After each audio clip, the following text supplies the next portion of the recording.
The prices are loud, the products are getting louder, and it seems like everybody is buzzing over Avatar: The Last Airbender in Magic: The Gathering. What I'm going to do is help you cut through the noise and give you a plan. Collector boosters, play boosters, Jumpstart, seeded pre-release kits that look spicy.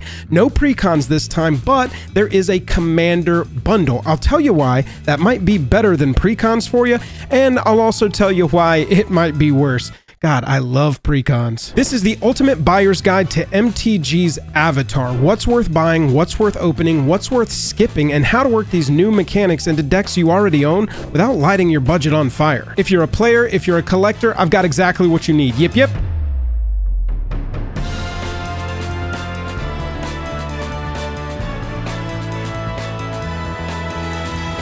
Joel R. Magic is brought to you by Card Conduit, the best place to sell your cards quickly and easily on the internet. TCG Player, the best place to buy them. Dragon Shield, the best way to protect them. And Moxfield, the only place to put your deck lists on the internet. Taking a look at the mechanics of Avatar, Firebending gives you red mana when your creatures attack, and you can only spend it during that combat. That's the rule that matters. If you're drafting Avatar, you need to build your deck like you're packing a second main phase inside your combat. Value instant speed spells if you're building Firebending. Like seriously, only the strongest or most necessary sorceries should be part of your game plan, or a lot of that mana is going to go to waste. Cards like Energy Bending, Zuko's Exile, How to Start a Riot, Lightning Strike, even the hybrid card Abandon Attachments will play off of Firebent mana. Zuko's Exile is the common that punches way up. 2 double Firebenders and 1 extra mana turns into instant speed exiling a creature, artifact, or enchantment. That swings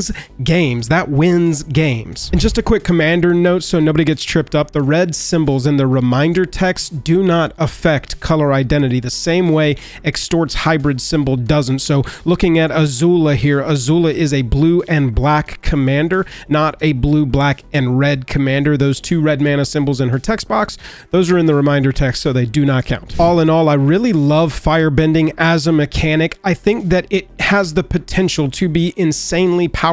Free mana typically is a very powerful mechanic, but it's also the hardest of these 4 mechanics to control, in my opinion.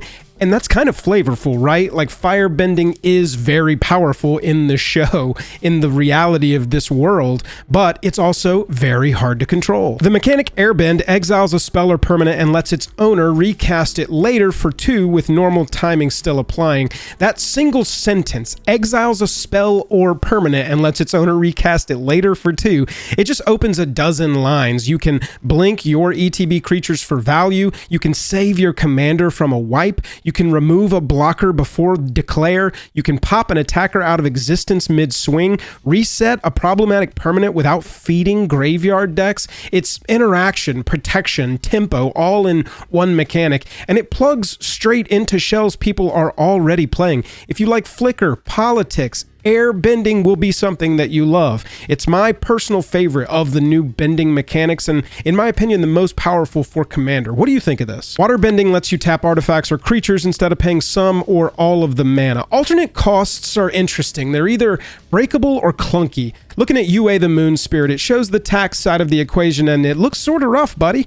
Tapping 5 bodies or treasures or whatever plus itself is a lot unless you're printing tokens for a living. But that's just an example. Expect the winners with this mechanic to be the cheapest, most abusable lines. Expect everything else to look cooler than it probably plays. I'll call out standouts in follow-up videos, but as a mechanic, I would treat this more like a maybe and not a must-have.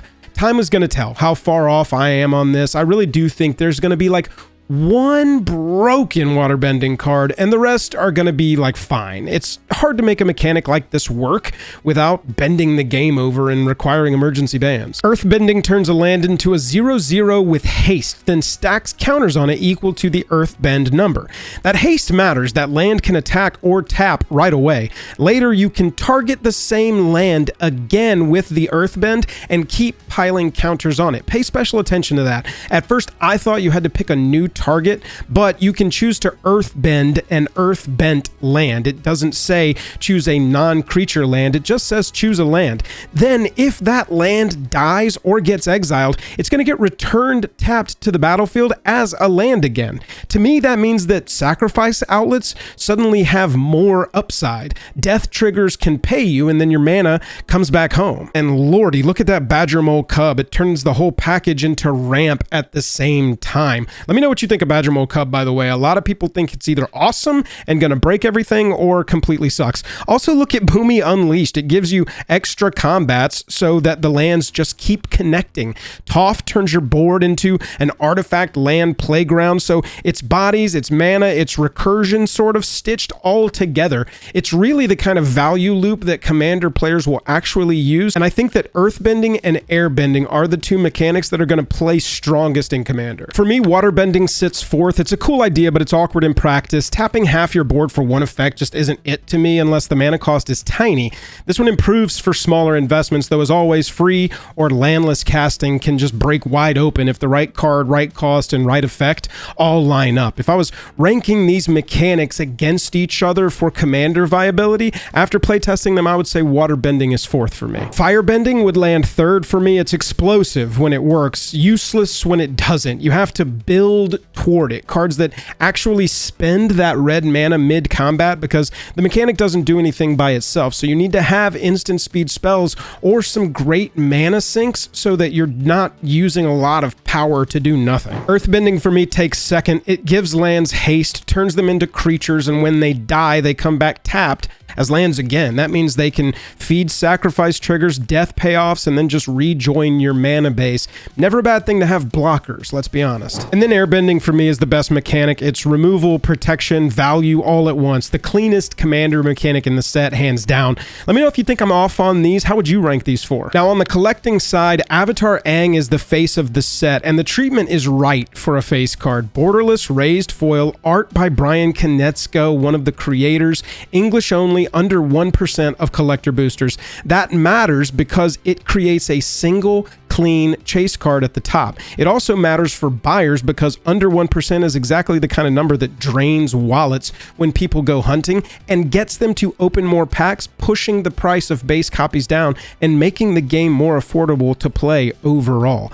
Non-serialized headliners can still be whales. This is not a serialized card, and I've heard a lot of people talking about that, but I can still see top-end sales on comparable chases hitting 5 figures, and we've seen serialized darlings settle in the low thousands. My personal expectation is that this card launches pretty high and even exceeds most headliners that exist right now. Edgar Markov is in that second position under the Soulstone Cosmic Foil, and I think that this is going to settle somewhere between those two as the second most expensive headliner to date. I'm not going to get any further into the collector box math here on this episode. Look out for the full standalone review of the CLBs from the set. That's where I'm going to do odds, comps, and realistic pull paths, so you'll know if chasing is worth it.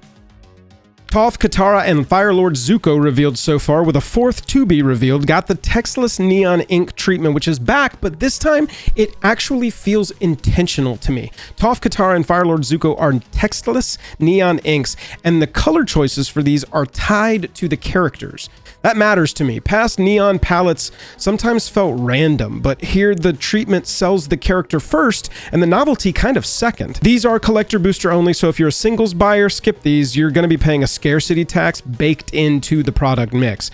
These, I think, are going to sit right under that raised foil Aang on the chase ladder. These are the flagship for fans of the character cards. They'll also display well because the art can breathe without the rules text. That boosts crossover demand from Avatar fans who don't even play, which supports prices longer than typical one-note variants. Comps, I'll tell you from recent neon highs, tell you that the ceiling can be spicy, but set behavior is still going to matter. If supply lands heavier than expected or one character outshines the others in gameplay, price gaps are going to start to open. So if you're collecting, target the character you love and move early on this tier of collectible. This is that top or top minus right under that very top chase card level of collectible with this set. And so these typically start up, dip very slightly after release, and then start their climb back before anything else in the set does. You will have a window of it being quote unquote down, but I would say if you can find one of these for a price that you're comfortable at,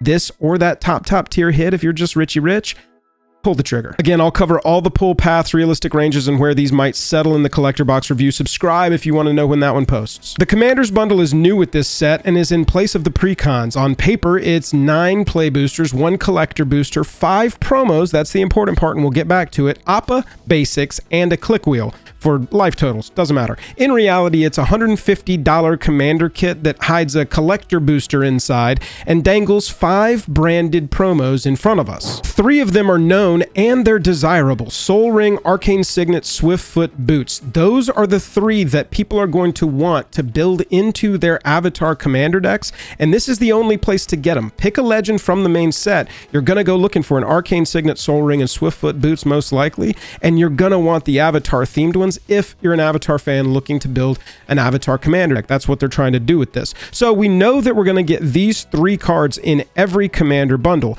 2 of them are unknown. We're going to get 5 total promos, with 2 of them being unknown. They haven't yet, at time of recording this, announced what that sheet of cards is going to look like. If those 2 cards land near that same staple tier of Soul Ring, Arcane Signet, and Swiftfoot Boots, this bundle is not going to sit. At an MSRP of 110, just under half your cost is the single collector booster, around 38 MSRP, but realistically, collector boosters right now, as I'm shooting this, are going for around 50 bucks, and the bundles themselves are selling more for like 150. The other half of the cost, besides that collector booster, is promos and packs that you can draft at your table. If you really want an one-box Avatar experience that you can open, play, and display, I don't know if this is 100% it, but supplemental to a commander player's purchase with Avatar: The Last Airbender in mind, this set looks pretty excellent. Just like with the collector box, I'm going to do a dedicated commander bundle review with exact math once we see that list that the final 2 promos can come from. And I'll probably even take it a step further and see if we can open it up and like build an entire commander deck out of it, but that's probably going to be a little tough with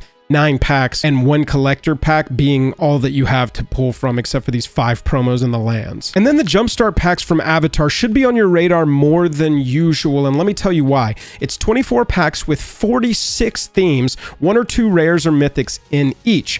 The usual Jumpstart rhythm says that some singles are going to be scarce early and then normalize, but there will be ones that people really want. Avatar is breaking that pattern a little because collector boosters are going to include foil versions of Jumpstart cards. That extra faucet reduces the usual early squeeze. If you want plug and play games or you're teaching a new player, Jumpstart's great. Go buy some packs. But if you're thinking about stash a case and profit, I would wait until we see what these are going to do in relation to having a lot of their contents or all of their contents reprinted in the collector boosters at the same time. I think singles might still pop, but I don't think that sealed is the angle on this. We'll see long term. I just think it's notable that we can get Jumpstart cards for this set from other places than just Jumpstart packs. There are 3 seasons of this show, and the 3 finales of those seasons appear in set as scene spreads. This is a part of the booster fun era that I've actually really been enjoying. There are 4 cards for the book 1 finale, 6 for book 2, 9 for book 3, with these 2, Dominic Mayer, showing up on real playables. All 9 cards are Dominic Mayer black and white art. All together, they look incredible. In foil, they look insane. And then there are 2 retail boxes that add 2 6-card scenes with an easel, the Black Sun Invasion and Tea Time at the Jasmine Dragon. You can love Avatar, never play Magic in your life, and still want these on the shelf. Expect that book 3 9-card scene to carry the most heat, because the moment is huge and the footprint on display looks just like absolutely premium. I can't wait for this 9-card set. I'm definitely going to get it. Full gallery's out November 7th, pre-release November 14 through 20, Arena November 18, Tabletop November 21. The price curve on this is going to look similar to all sets. Spoilers are going to spike it, pre-release is going to dip it, and then post-release is going to slide until it starts kicking up again. Hey, by the way, if it's your first time here, I'm I'm Joel. I've been playing Magic for over 20 years, and it's my job to keep you ahead of your favorite and most expensive hobby. I appreciate you watching today. If you've watched this long, hit that subscribe button. It would really mean a lot to me. Hit that like button if you already have. That lets me know that the video was worth it for you. And excuse my voice. I've been sick. I've been pushing and pushing and pushing, shooting, but here we are, and I'm making a video. Tell me what part of Avatar you want covered the most. Your comment might set the next episode. I appreciate you watching. Hit that subscribe or like button, and see you later.